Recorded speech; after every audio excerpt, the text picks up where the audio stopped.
তো hello everyone, এটা ছিল আমার এক্সামের 4 নম্বর দিন। আমি প্রথমে আমার দাদার সাথে খড়গপুর স্টেশনের উদ্দেশ্যে বেরিয়ে পড়ি।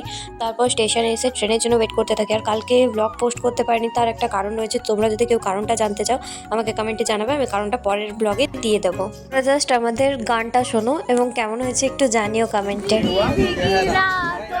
मीठी मीठी बातों में ऐसी बरसातों में कैसा लगता है जैसे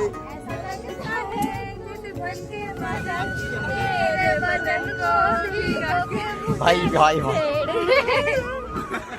তো মেন যে ব্যাপারটা হলো, আজকে খুব বৃষ্টি হওয়ার কারণে আমরা সবাই ভিজে ভিজে পরীক্ষা দিতে গিয়েছিলাম।